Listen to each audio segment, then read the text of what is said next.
جعل في قلوبهم حب المؤمنين فجعلهم من المتحابين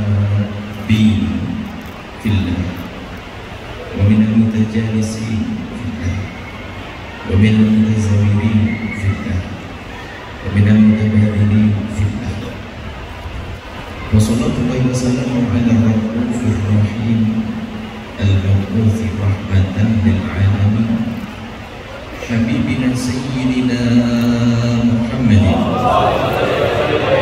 وعلى آله الطاهرين وأصحابه الطيبين والتابعين لهم بإحسان إلى يوم الدين. اللهم يا ربنا اجعلنا من المتحابين فيك. نعوذ بك يا ربنا من البغضاء والشحناء والحقد والكبر والرياء. طهر يا ربنا قلوبنا وأعنا يا ربنا على اتباع سنة حبيبك سيدنا محمد. أمتنا يا ربنا على ملته واخسرنا يوم القيامة مع زمرته وتحت لوائه. وارزقنا يا ربنا التوبة قبل الموت والشهادة عند الموت والجنة بعد الموت. أما بعد, yang sangat kami cintai, kami muliakan para pecinta baginda Nabi Muhammad SAW, para perindu Rasulullah yang berkumpul di tempat mulia di Masjid At-Taqwa Balikpapan ini. Sungguh karunia yang sangat agung yang Allah berikan kepada kita setelah iman adalah hati yang saling mencintai karena Allah. Dan hati yang penuh cinta inilah hati yang akan menjadikan pemiliknya hidupnya indah. Sebentar lagi kita masuk di bulan Maulid. Orang berlomba-lomba untuk membuat sesuatu yang menjadi sebab kegembiraan baginda Nabi, menyambut hari kelahiran baginda Nabi. Akan tapi ketahuilah wahai hamba-hamba Allah, menyambut kelahiran Nabi harus kita mulai dari menumbuhkan kecintaan di dalam hati kepada umat Nabi Muhammad SAW. Kalau hanya mempercayai akan datangnya Nabi dahulu orang-orang Yahudi sebelum Nabi Muhammad datang, mereka sudah menanti-nanti kedatangan baginda Nabi. Bahkan bukan sekedar menanti. Bahkan di saat memohon pertolongan kepada Allah menyebut nama Nabi Muhammad, wa kanu min qabli yastaftiquna 'alal ladzina kafaru. Mereka itu di saat berperang, di saat mereka ingin pergi ke medan laga berperang, minta pertolongan kepada Allah agar dimenangkan dengan menyebut nama Nabi Muhammad. Bahkan orang-orang Yahudi zaman dahulu itu juga sangat mengenali Nabi Muhammad, yakini Nabi Muhammad adalah utusan Allah di akhir zaman. Bahkan digambarkan oleh Al-Quran pengetahuan mereka terhadap Nabi, ya'rifunahu kama ya'rifuna abna'ahum. Mereka itu mengenali Nabi Muhammad seperti mengenali anak-anak mereka.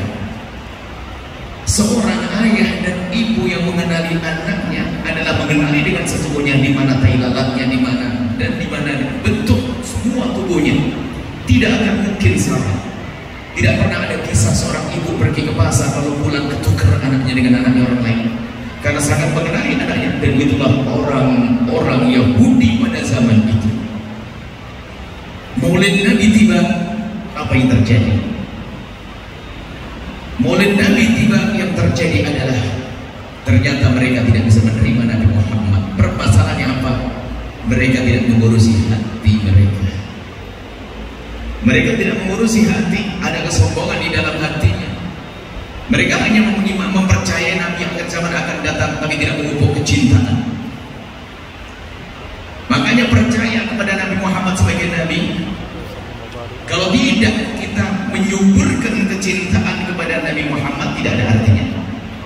Orang yang datang sebelum Nabi, yang datang bersama Nabi, yang datang setelah Nabi, kuncinya adalah menumbuhkan kecintaan. Yang hidup pada zaman Nabi pun ada orang yang sangat percaya Nabi Muhammad sebagai Nabi, bahkan yakin seyakin-yakinnya kalau Nabi Muhammad Nabi, tapi ternyata keyakinannya itu tidak ada artinya bagi dia. Dialah Abu Jahal. Abu Jahal bukan orang yang tidak percaya Nabi Muhammad Nabi. Suatu ketika Abu Jahal ditanya oleh sahabatnya di saat perjalanan ke Medan Laga, ke Medan Badar. Utbah namanya bertanya kepada Abu Jahal. Abu Jahal ngomong-ngomong ini, kamu ini percaya Nabi Muhammad itu Nabi? Ini pertanyaan yang mengagetkan, yang tidak pernah ditanyakan oleh siapapun kepada Abu Jahal. Tiba-tiba ditanya Abu Jahal dengan pertanyaan, "Hei Abu Jahal, ngomong-ngomong, kamu percaya tidak Muhammad Nabi?" Kaget Abu Jahal, karena pertanyaan itu sudah ada di hatinya. Waktu ditanya seperti itu, Abu Jahal menoleh ke kiri ke kanan. Utbah berkata, "Tenang Abu Jahal, gak ada orang, jujur saja ente percaya ada Muhammad Nabi." Kemudian Abu Jahal berkata, "Mulai Muhammad lahir sampai hari ini, aku tidak pernah menemukan Muhammad berbohong. Dan orang Mekah pun tahu kalau Muhammad tidak pernah berbohong." Kata Utbah, "Sudahlah bawa Abu Jahal, jujur aja, terus terang, tidak usah belit-belit.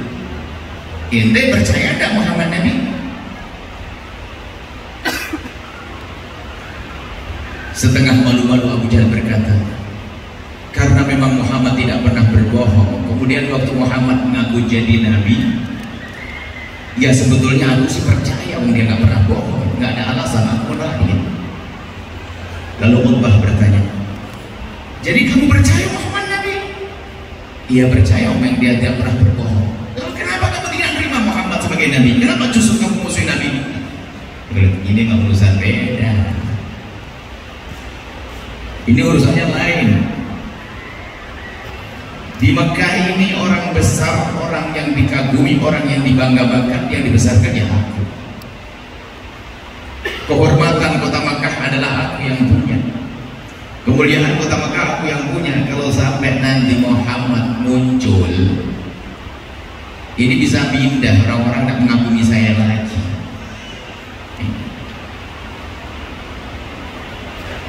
"Oh begitu?" "Iya. Kalau sampai Muhammad dibesarkan, Bang, bubarlah pengikut saya." Ini kalau bahasanya adalah hilangnya cinta. Maka hilangnya cinta muncul penyakitnya kita ini dengki. Makanya Abu Jahal dengki kepada Nabi Muhammad, benci Nabi Muhammad, dengki.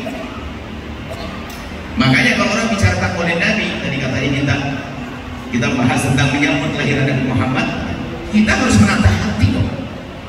Gebiar sebesar apapun tentang perayaan Maulid Nabi, kalau tidak kita mulai menumbuhkan kecintaan kepada umat Nabi Muhammad, kita tidak akan bisa kenal Nabi Muhammad yang sesungguhnya. Nabi Muhammad sudah tidak ada, akan tapi yang ada adalah umat Nabi Muhammad hari ini. Yang tidak bisa melihat umat Nabi Muhammad seperti melihat Nabi Muhammad, berarti dia belum kenal Nabi Muhammad. Maka apa yang perlu kita bangun saat ini? Yang kita bangun adalah bagaimana kita menjalani hidup dengan baik dan indah. Dasarnya adalah menumbuhkan kecintaan di dalam hati kita karena Allah dan Rasulullah. Pandang setiap orang yang ada di kiri kanan, ada Nabi Muhammadnya, bahwa itu umat Nabi Muhammad, punya nisbat kepada Nabi Muhammad. Itu umat Nabi Muhammad, itu umat Nabi Muhammad, itu umat Nabi Muhammad.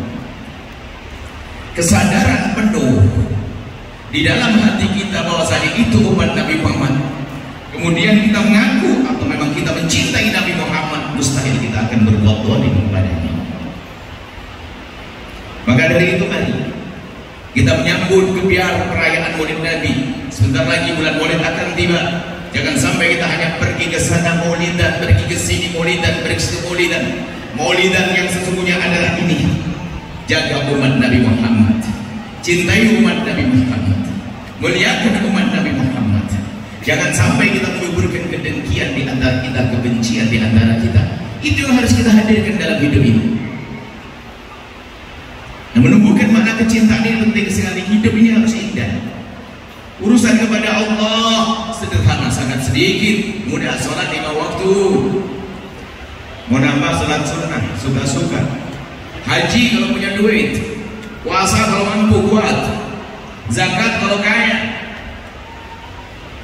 Akan tetapi yang berat ternyata adalah urusan dengan umat Nabi Muhammad, yang dia kadang sebagai ibunda kita di rumah kita, ayahanda kita di rumah kita. Bagaimana urusanmu, hei orang yang sering merayakan maulid Nabi? Urusanmu dengan ayahmu dan ibumu, yang Allah berfirman melalui lisan Allah yang Nabi Muhammad menyampaikan pesan dari Allah dalam Al-Quran, Allah rabbuka la ta'budu illa iyyahu wa bil walidayni ihsana. Allah berpesan berbuat baik kepada orang tua setelah beribadah kepada Allah. Bagaimana urusanmu dengan ayah ibundamu? Maulidan masih membentak ibunya, maulidan sering lupa dengan ayah ibundanya. Ini adalah bab-bab nanti permasalahan. Harus kita selesaikan satu demi satu. Tapi tidak mungkin kita hadirkan di malam ini semua itu. Akan tapi paling tidak kita punya gambaran-gambaran. Kalau ingin dekat Nabi, ini loh pintunya. Pintu orang tuamu, pintu ibundamu, pintu ayahandamu. Siapa lagi? Suami. Bagaimana urusanmu dengan suami? Yang Nabi mengingatkan para istri, kalau seandainya ada orang yang boleh disembah di saya, aku akan perintahkan seorang istri menyembah suaminya. Bukan menyembah suaminya, bukan berarti Rasulullah menyuruh seorang istri menyembah suami, tidak. Akan begitu agungnya haknya seorang suami, begitu besarnya kewajiban seorang istri pada suami. Bagaimana urusan wahai istri kepada suami? Dan para suami, sejauh mana tanggung jawabmu kepada istri? Mana kelembutanmu? Mana kasih sayangmu? Mana penghargaanmu? Mana kepedulianmu? Mana kesabaranmu kepada istri? Ngaku Nabi Muhammad, maulidan setiap malam, maulidan setiap minggu. Akan tapi kenapa kau masih mencaci istrimu dan kau merendahkan istrimu? Hei orang yang ngaku cinta Nabi Muhammad, apa artinya maulid Nabi yang kau pahami? Maulid Nabi adalah menyambut kelahiran Nabi Muhammad, maka lahirkan Nabi Muhammad di hatimu. Jangan kasar kepada istri. Kita perlu belajar ilmu ini, hei hamba Allah. Bukan ramainya maulid Nabi itu saja. Urusanmu dengan umat Nabi Muhammad, yang dia punya titel umat Nabi Muhammad, sekaligus istrimu di rumah.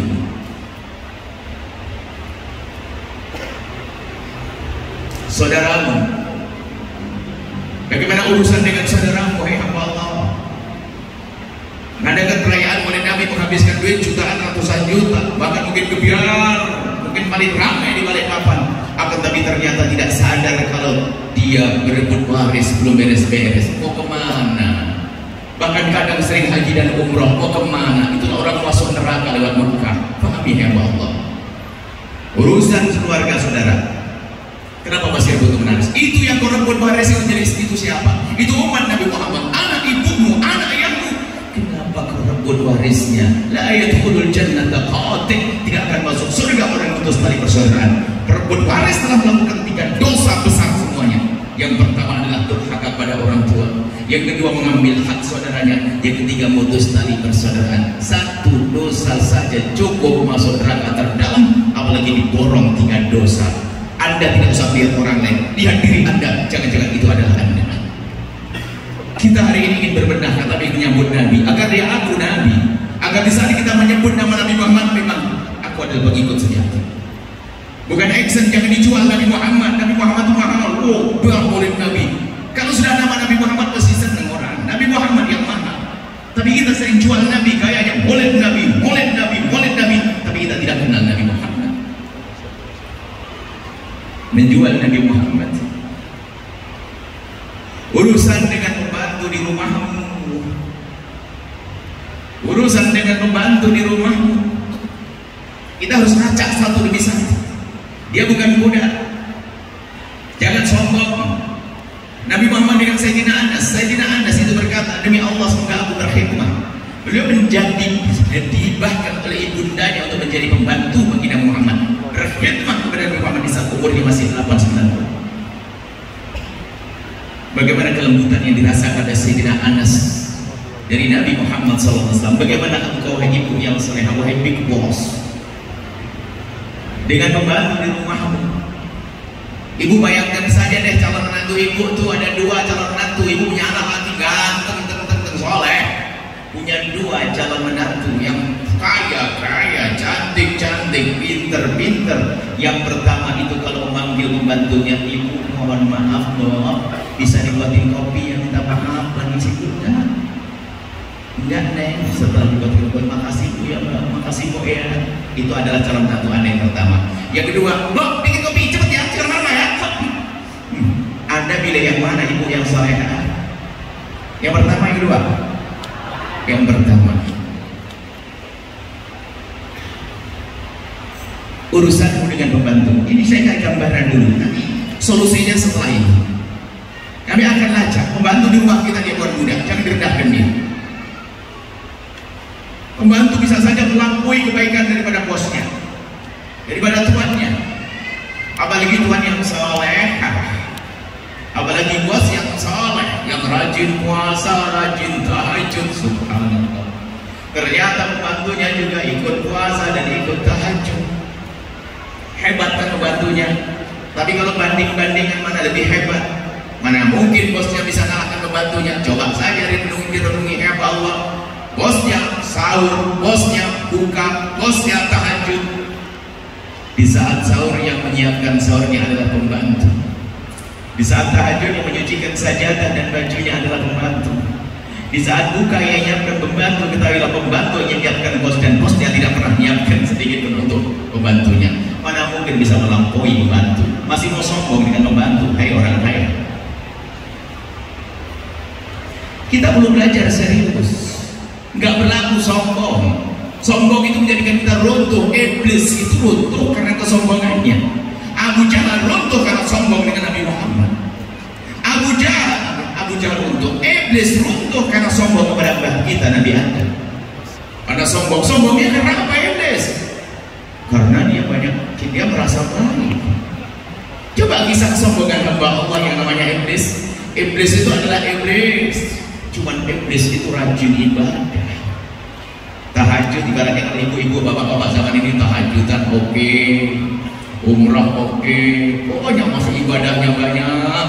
Saking begitu hebatnya ibadahnya iblis, sampai iblis diangkat oleh Allah, dikumpulkan bersama rombongan golongan para malaikat.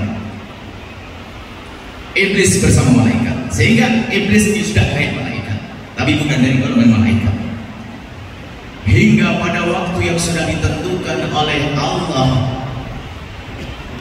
inni ja'ilun fil ardi khalifah, waktu Allah ingin menjadikan mbah kita Nabi Adam. Allah menciptakan mbah kita Nabi Adam setelah Nabi Adam diciptakan oleh Allah. Setelah jadi Nabi Adam, Allah minta kepada malaikat. Karena iblis bersama malaikat, maka iblis ada di situ. Faithful dari malaikat sujudu li Adam. Lalu Allah minta kepada malaikat untuk sujud penghormatan. Hormat kan sujud ibadah.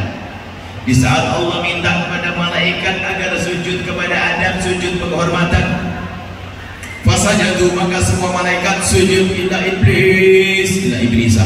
Kecuali iblis tidak mau sujud. Iblis tidak sujud.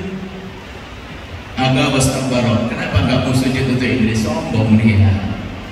Iblis itu mikir. Kalau orang zaman sekarang begini nih, lah kok saya suruh hormati pembantu begitu? Saya kan bos, umroh, haji, tahajud, banyak bangun pesantren, bangun masjid. Wah, saudara, iblis gak begitu. Aku suruh sujud ke Adam. Adam baru diciptakan, belum punya prestasi ibadah, belum punya sujud, belum punya ibadah. Nah kok saya yang sudah ibadah, bahkan dikatakan ibadahnya iblis itu tidak ada sejengkal tanah di bumi ini kecuali sudah dipakai sujud oleh iblis ribuan tahun sebelum Nabi Adam diciptakan. Kata iblis, aku sudah punya prestasi ibadah kayak begini, masa suruh sujud ke Adam? Ini gimana ceritanya? Ini saya ini kiai gitu. Nah, saya suruh orang begini gitu. Saya ini ustaz. Salah ustaz. Saya ustaz suruh hormat sama. Ini gimana ceritanya? Kata iblis. Ditanya iblis, kenapa kau tidak sujud? Ternyata betul jawabannya. Jawabannya adalah ana khairun minhu. Oh iya benar. aku lebih bagus dari dia. Makanya yang suka mengatakan anak-anak namanya Anani, orang sombong. Anani itu punya madhab namanya madhab iblisi, madhabnya iblis ya. Nah ini yang harus kita pangkas agar kita menjadi indah dengan membantu di rumah kita, dengan karyawan di rumah kita, apalagi dengan sahabat, dengan saudara, kemudian anak anda dari mana dan seterusnya. Baik, kita akan, ini gambarannya, akan tapi kita pengen tutup poin ini karena waktu pendek. Lalu apa yang harus kita lakukan agar kita bisa benar dengan orang tua, benar dengan ayah dan ibu, benar dengan saudara, benar dengan pembantu, benar dengan pasangan? Kuncinya adalah anda harus bisa menata hati anda, membangun cinta di antara kita. Dengan tumbuhnya cinta ini akan terpangkas dan akan hilang segala macam penyakit hati yang menjadikan tadi si bos sombong, si anak durhaka ke orang tua, suami istri dolim. Itu akan terpangkas dengan cinta yang harus kita hadirkan pada malam hari ini. Bersama tumbuhnya cinta akan hilang penyakit dengki. Kalau anda cinta kepada anak anda, nggak mungkin di saat anak anda sukses lalu anda marah. Tapi ada orang lihat tetangganya kaya marah, ada. Kok bisa dapat duit dari mana kalau dia cepat kaya? Padahal sekolahnya sama dengan saya, mulai kerja sama dengan saya. Dari mana bisa kaya dia? Muncul namanya dengki. Dengki. Tapi kalau kita cinta kepada tetangga, nggak mungkin tetangga sukses akan senang, alhamdulillah.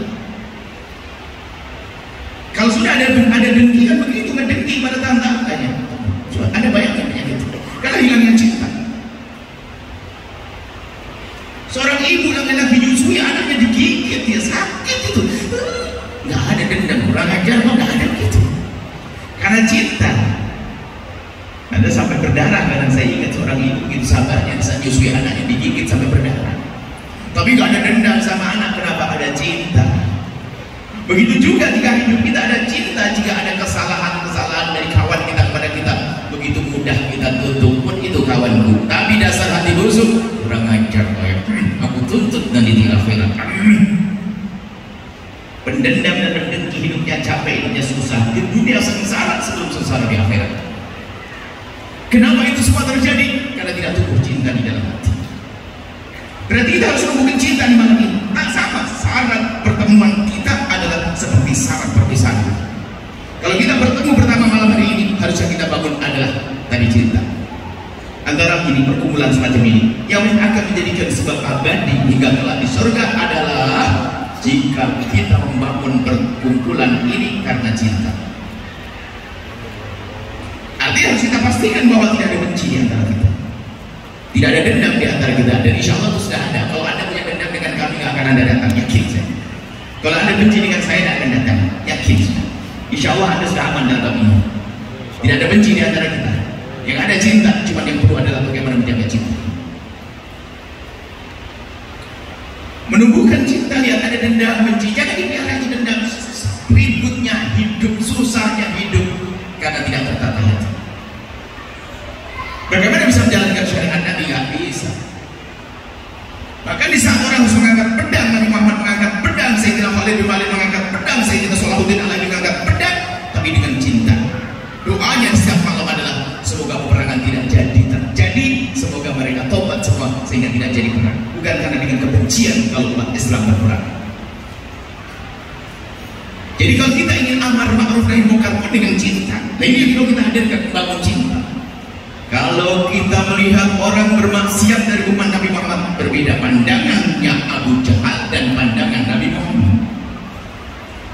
Kalau mata Nabi Muhammad itu di saat lihat orang bermaksiat, yang ada di hatinya adalah kesedihan. Tapi mata Abu Jahal di saat ada orang salah bertepuk tangan, syukurin, bahkan merendahkan.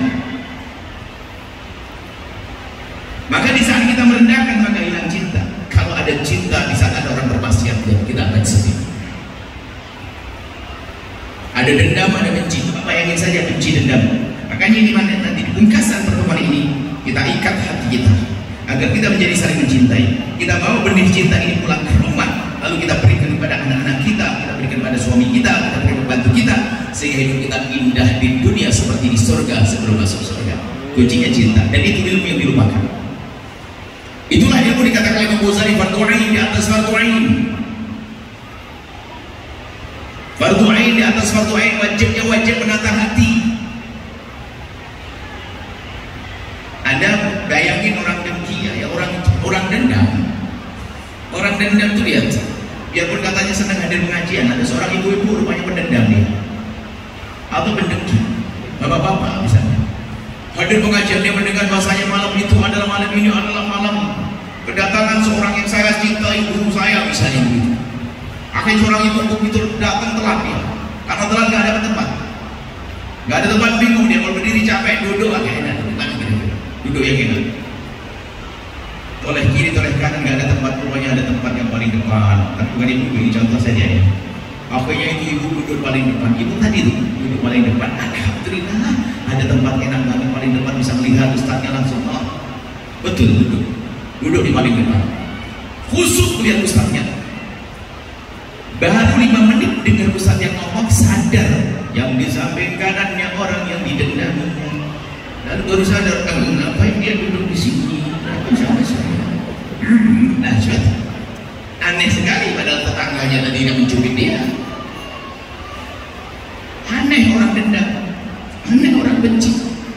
Dia tetangganya kayak bingung dia. Kalau orang hatinya bersih, lihat tetangganya beli mobil, lihat di kampung-kampung dulu kan. Tetangganya beli mobil, senangnya dikejar sampai gambar badan itu. Sampai bau solarnya katanya mau ibu, seorang pendengki lihat tetangganya beli mobil merah, katanya norak, padahal dia pengen beli juga kayak gitu.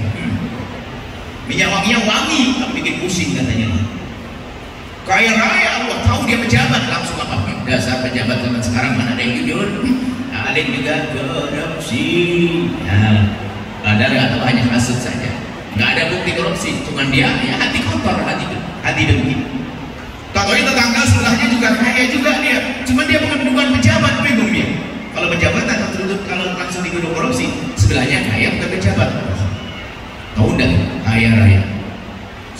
Sebabnya apa bisa kaya? Tahu enggak? Saya pernah malam-malam lewat sana.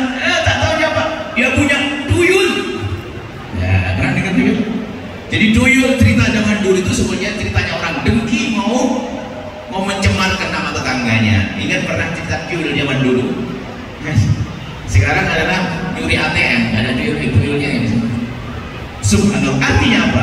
Dengki, benci, menyiksa hati kita, menyibukkan diri kita, capek, kita susah, coba malah benci. Tapi kalau senang, subhanallah, bahkan di saat orang sampai derajat mahabbah yang sesungguhnya, cinta yang sesungguhnya kepada sesama, hiburannya banyak. Bukan di saat diberi saja dia senang, bahkan di saat memberi pun hatinya senang. Allah memberi senang, bisa ngawang kita senang, apalagi diberi. Itulah yang harus kita hadirkan pada malam ini. Kalau pengen yang Nabi Muhammad, itu deh modalnya. Katanya wah di dadanya I love Rasulullah, serem banget. Semua poster spanduk cinta Nabi. Sama adiknya rebutan waris, nggak beres-beres. Orang awam juga bukan, sebab kalau urusan rebut waris kan bukan urusan orang kaya, melarat pun juga ada. Bukan saja orang bodoh, orang alim, kiai tinggal dunia, punya anak 2, ustaz muda, rebutan kantin pondok, nggak beres-beres. Padahal sama saudaranya, ustaz semuanya, hafal Quran semuanya.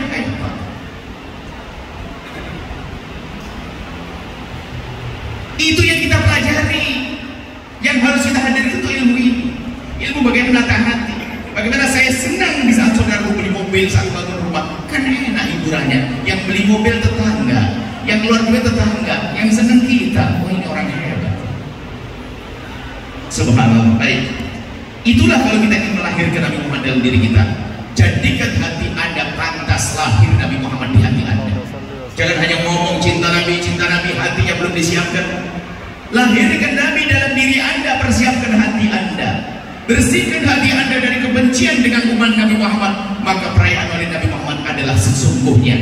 Jadi apa sih perayaan Maulid Nabi? Nabi kan sudah lahir ya Allah. Anda harus paham makna Maulid Nabi. Maulid Nabi Muhammad adalah melahirkan Nabi Muhammad di dalam diri kita.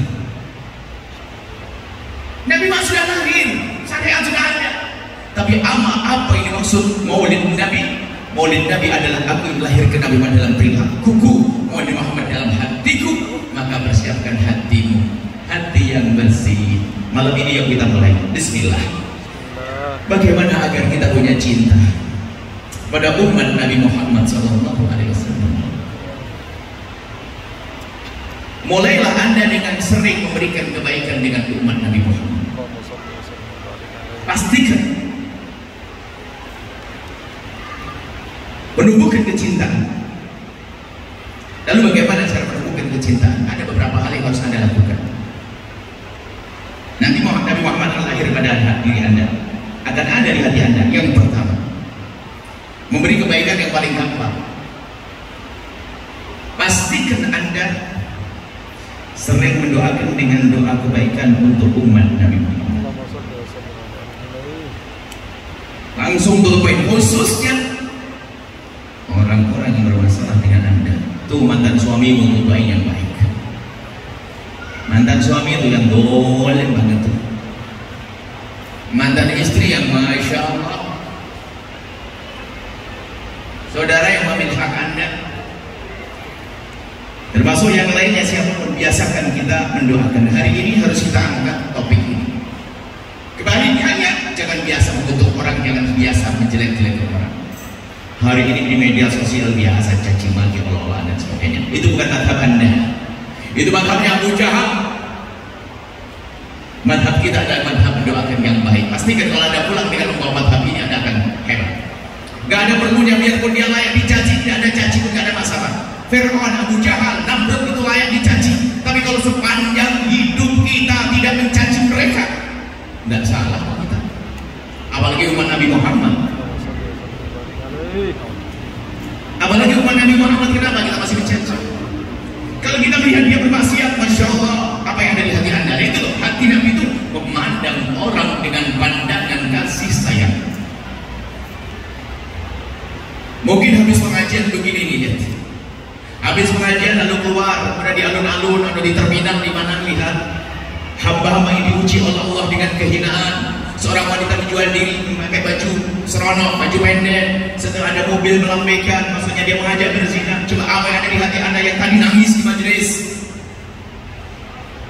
Mungkin ada di antara Anda yang di dalam mobil saat melihat dia melambaikan tangan di mobil kita. Mungkin ada yang berkata begini, kesian banget, astagfirullah, malam begini Allah, jangan satu perempuannya. Ada yang begitu.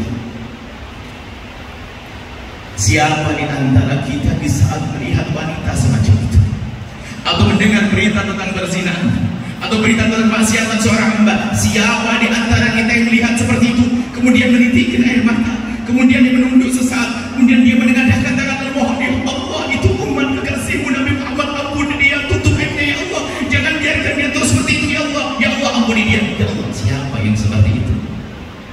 Kita sering sombong dengan kekayaan kesolehan kita habis di majelis, tapi keluar belum punya pandangan kasih sayang dengan orang yang bermaksiat. Itu bukan mata Rasulullah. Nabi belum lahir di mata Anda. Kalau Nabi lahir di mata Anda, kalau murid Nabi ada pengaruhnya pada mata Anda, Anda tidak bisa melihat kepada umat Nabi dengan mata merendahkan. Jika mereka bermaksiat, yang ada di mata Anda adalah mata kasih sayang.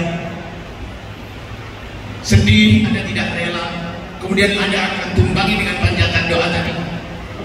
Maka yang pertama, untuk menumbuhkan kecintaan, biasakan Anda mendoakan. Ini akan kita serukan setiap saat.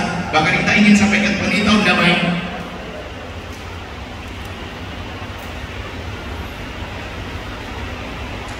Kejujuran seorang calon gubernur, calon presiden sekalipun kan indah sekali jika doanya begini, ya Allah, itu calon lawan itu kalau mau dia lebih layak dari kujadikan dia. Wah, harusnya doa begitu kan hebat, gak usah caci maki.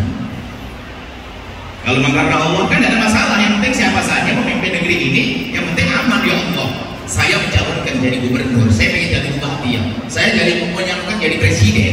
Semoga ini calon presiden yang pernah dengar nih. Lalu doa ini, ya Allah, kalau dia layak, dia lawan saya lebih layak dari saya, jadikan dia dan semoga manfaat. Kalau memang saya ya, tidak usah menjadi ya Allah, hancurkan negara, tidak usah sama ini. Mendoakan dengan doa kebaikan, pastikan. Mendoakan doa kebaikan. Yang kedua adalah jangan menyebut kejelekan siapapun. Ini berlaku dalam semua kehidupan Anda. Hei para suami istri, agar lestari rumah tanggamu agar indah, pastikan jika engkau menemukan kekurangan pasanganmu, dan itu pasti, karena pasanganmu manusia.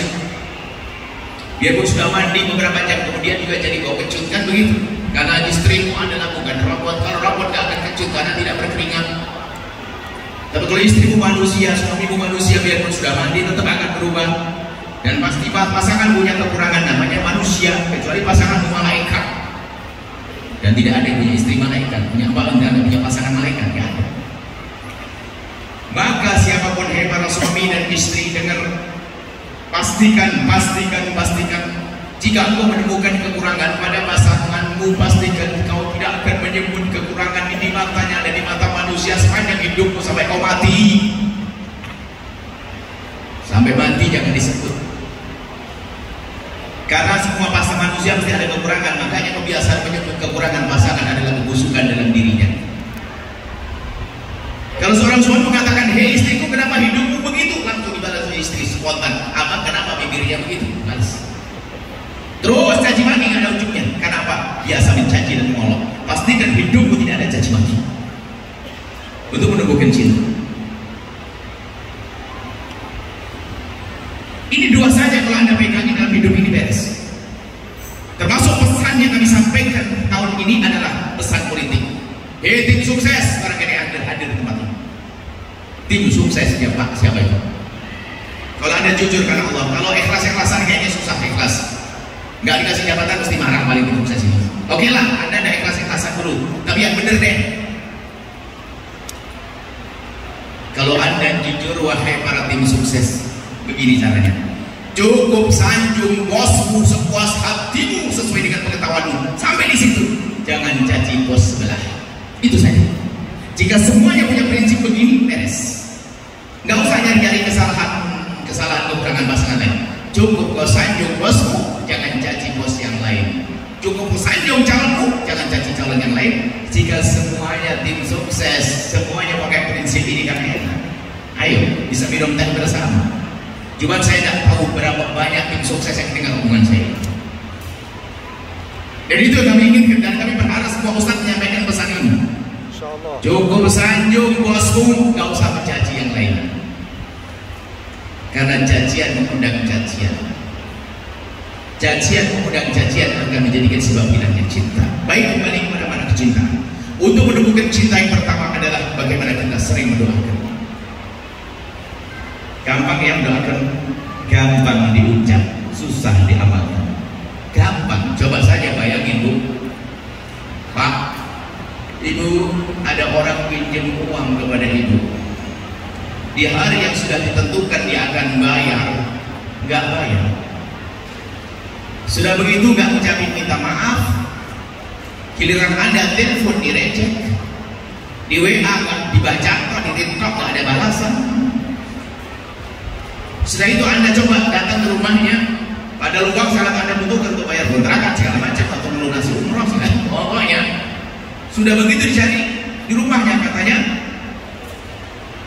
pergi, katanya pergi di rumahnya, tapi sandalnya lengkap, nanti keluar nggak pakai sandal.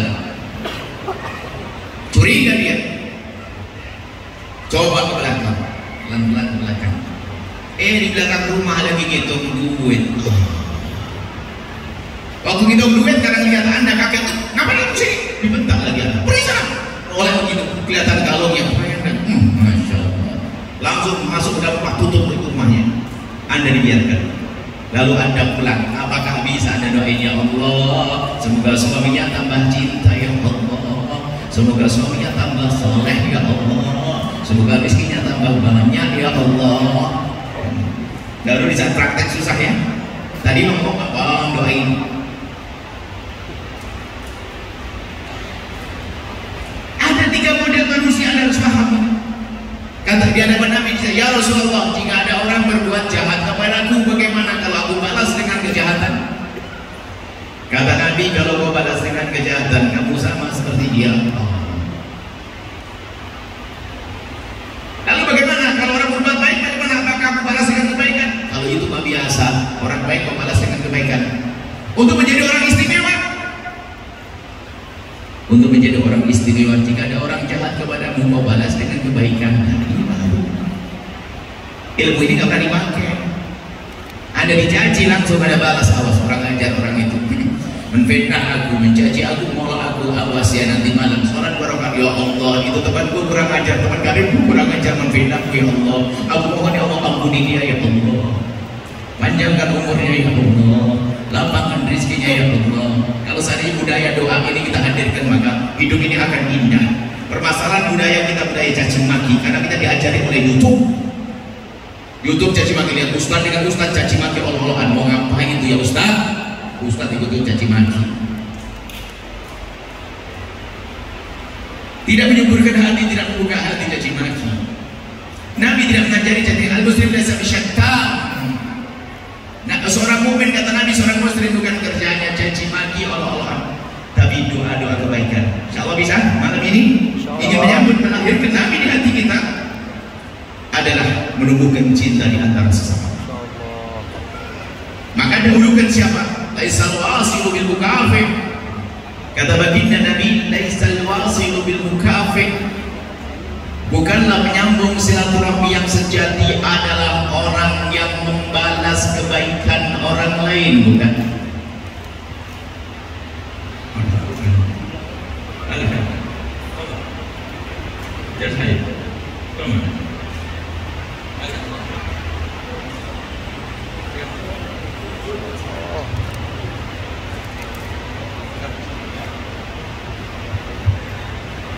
Baik.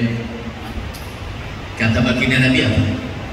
Laisal wasilu bil mukafi, bukanlah menyambung silaturahmi yang sejati adalah orang yang hanya membalas kebaikan orang yang berbuat baik.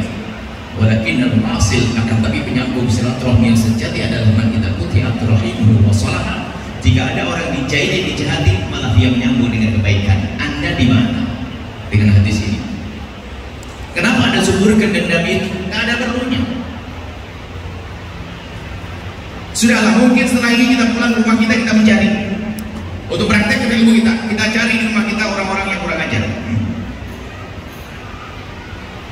yang pinjam duit gak balik-balik, yang menfitnah, atau itu mantan suami yang boleh banget tuh, mantan istri. Didoain semoga mantan istrimu itu semoga dapat suami yang soleh, baik dan ingat baik. Mantan suami semoga Allah ampuni dia, semoga dapat istri yang lebih soleh, lebih baik. Berat ya? Iya, itu kerjaannya para wali. Kalau Anda ingin ngomong gampang, ini ilmunya waliullah itu. Bukan memperbanyak sujudnya saja, bukan memperbanyak sholatnya, akan tapi ilmunya para kekasih Allah adalah membersihkan hati, menumbuhkan cinta dari memangkas dengki dan benci. Memangkas dengki dan benci dimulai dari mendoakan. Kiai ulama itu, para wali, bukan tidak ada benci di hatinya, ada benci, ada dengki, akan tapi kehebatan mereka di saat ada dendam, ya kalau disakiti sama orang dan di dalam hati ada amarah, dilawan dengan kebaikan. Wal kadhiminal ghaidha, menahan amarah, dia ada amarah. Wal 'afina 'anil nas, berusaha memaafkan. Wallahu yuhibbul muhsinin, berbuat baik. Jadi para kekasih Allah, orang hebat itu bisa disakiti, dia bisa membalas, tapi dia bertanya, dia kurang ajar padaku, dia akan membalas kebaikan. Makanya kalau ada kiai ngasih hadiah kepada Anda, jangan GR dulu, jangan-jangan Anda telah menyakiti dia. Cuma karena dia baik hati, nggak mau jadi dendam di hati, langsung Anda dikasih hadiah. Hati-hati, sebab kiai itu nggak ketahuan dendamnya, ulama ya sepunya. Ulama sesungguhnya itu dendamnya ada ketahuan, karena apa? Dia marah akan diganti dengan kebaikan. Oh, wallahu yuhibbul muhsinin. Kan begitu bisa. Dijaili malah berbuat baik. Kalau Anda bisa semacam itu, Anda waliullah, biarpun Anda katanya sering hitung duit, kerjaannya hanya kerja itu, bukan seorang ahli sholat. Sholat fardu saja, sunat ada kadarnya, akan tapi hati bersih, qalbun salim, salamatus sudur. Ini yang perlu kita hadirkan. Jadi waliullah bukan harus berjubah-jubah, ini hanya karena ini seragamnya penceramah model mau buah hadromut, kan begitu ini. Bukan karena ini adalah semua wali itu, bukan, gak ada wali harus pakai begini. Wali bisa pakai kacamata tebal di laboratorium, bisa dekat pasar, jualan dia. Kalau saya jadi presiden, kasihan saya. Ini hanya seragam-seragam biasa, bukan menunjukkan kalau bukan. Kebersihan hati Anda, biarpun tidak ada yang kenal Anda, biarpun tidak ada yang mencium tangan Anda, tapi hati Anda baik. Di saat ada orang menyakiti Anda, langsung ada hati. Itu umat Nabi Muhammad. Aku tidak boleh dendam pada dia. Ya Allah, beri segala kebaikan, lapangkan rezekinya. Berat ya, memang berat.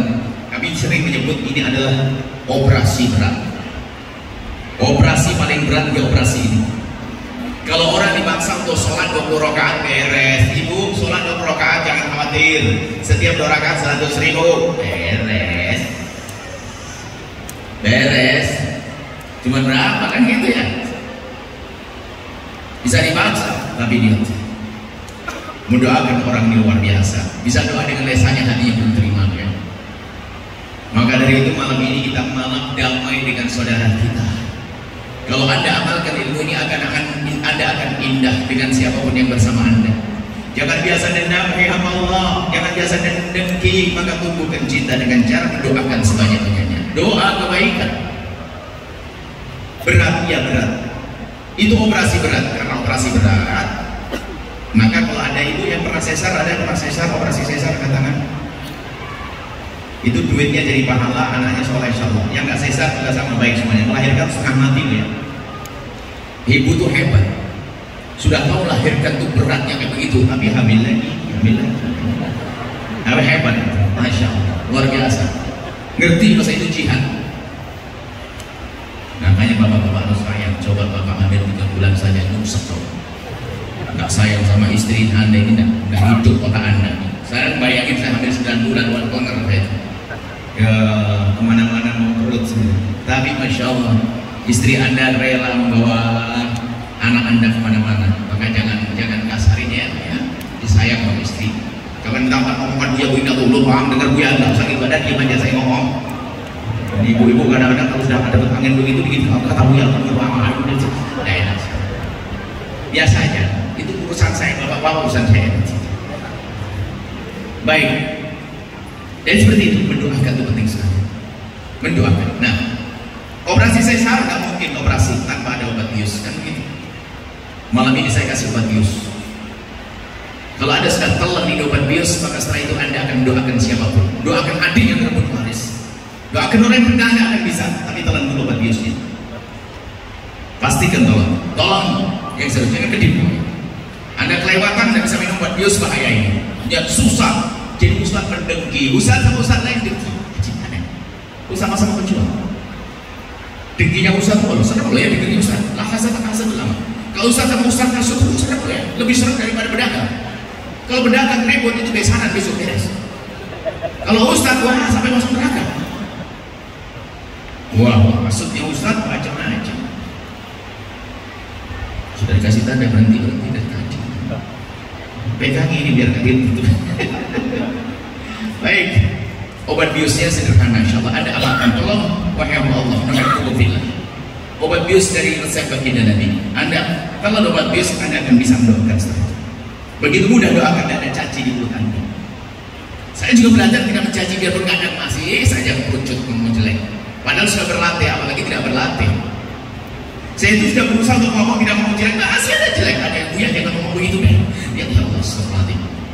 Yang belajar saja masih bagaimana tidak belajar dengan caci maki, olok-olok, maki-maki apa itu? Mulut siapa itu?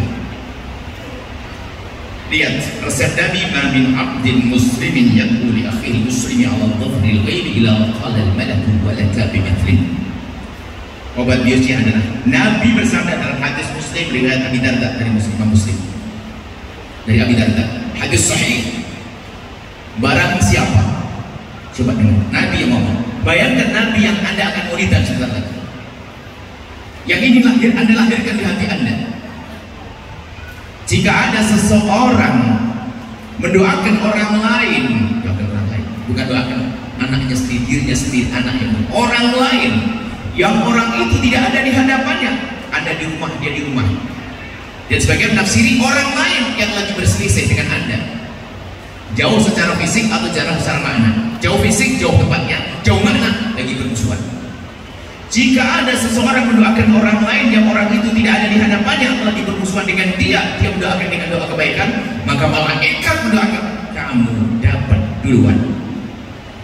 Dijelaskan oleh para ulama, ini namanya doa al-dhahirul ghaib. Doa mendoakan orang lain di saat orang itu berbeda dengan kita, bermasalah dengan kita, atau orang tidak ada di hadapan kita, maka doa ini akan sangat dikabul. Sehingga dikatakan oleh para ulama, ada doa yang sangat mudah dikabul oleh Allah tapi sangat dilupakan oleh hamba Allah, yaitu doa dengan cara mendoakan orang lain. Ini jauh lebih dahsyat daripada ada bingung mau umrah, pergi ke Multazam sana, atau sibuk nunggu Ustaz atau Habib, atau Ustaz Habibnya sibuk nggak ketemu, ya kan? Minta doa kelamaan, langsung aja doa dengan cara mendoakan orang lain. Pastikan Anda bisa.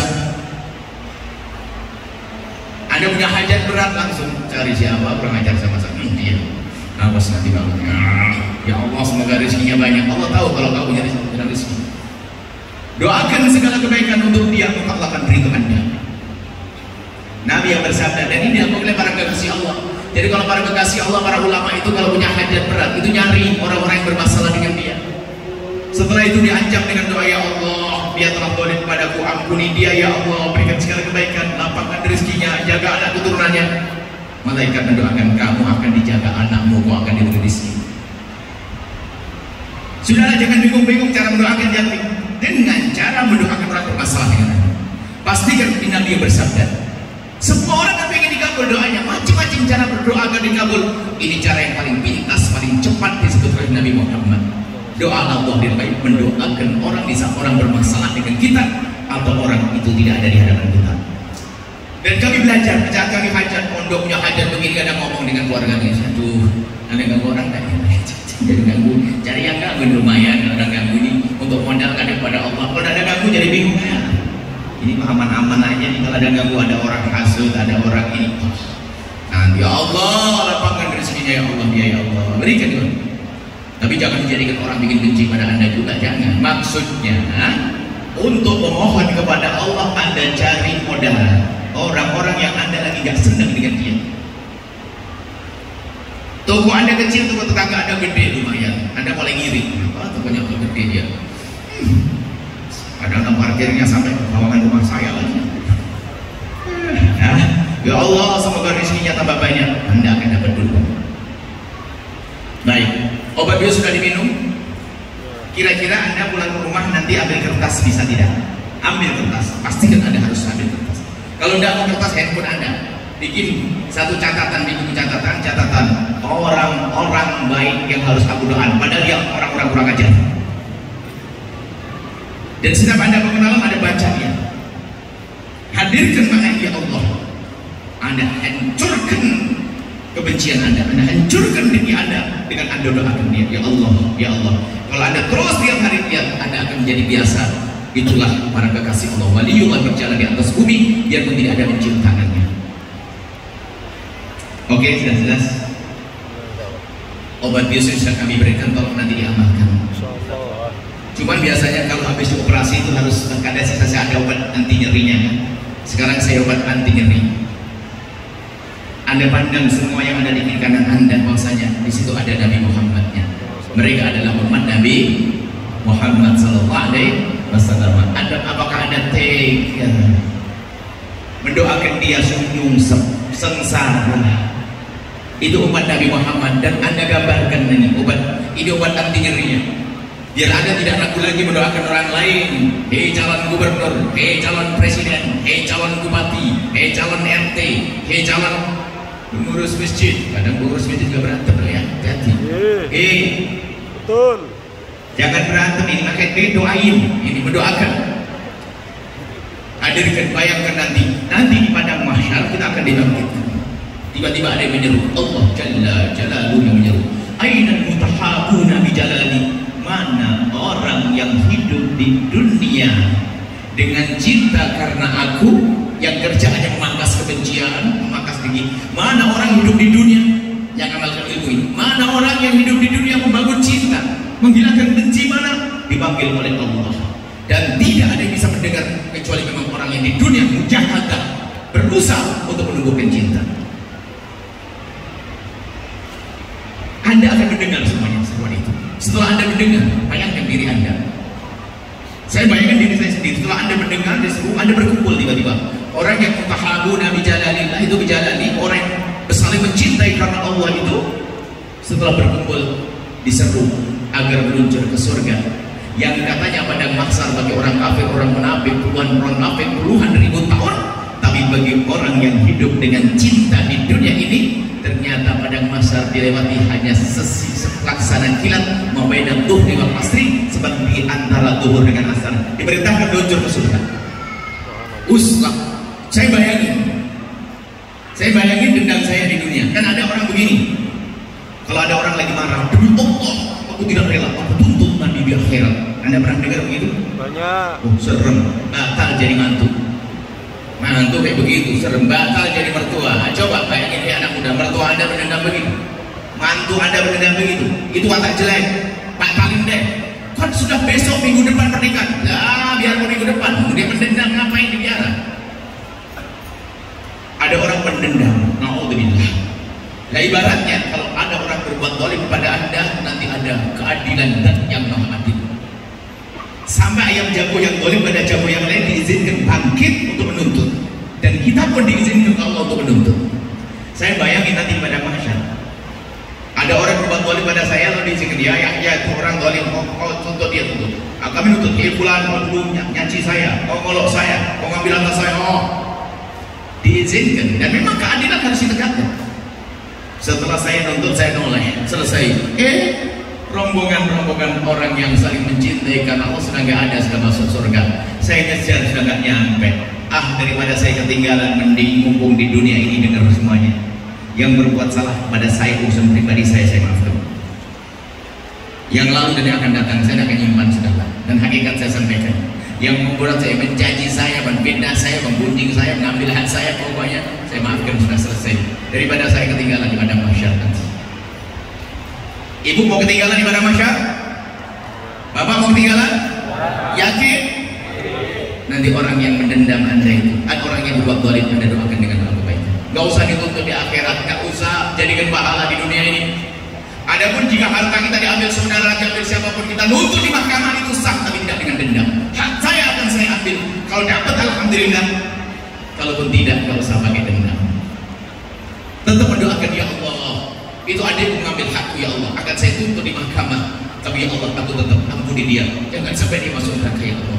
Berikan segala kebaikan, ya Allah. Dan aku berjanji kalau sudah gol, adikku akan aku beri bagiannya lagi, ya Allah. Aku tetap cinta pada dia, menuntut dengan cinta, bukan menuntut dengan dendam. Alangkah indahnya hidup semacam ini. Suami istri akan hidup dengan cinta, dengan saudara hidup dengan cinta. Maka kalau sudah hatinya penuh dengan cinta, maka pantas Nabi Muhammad untuk lahir di hati Anda, di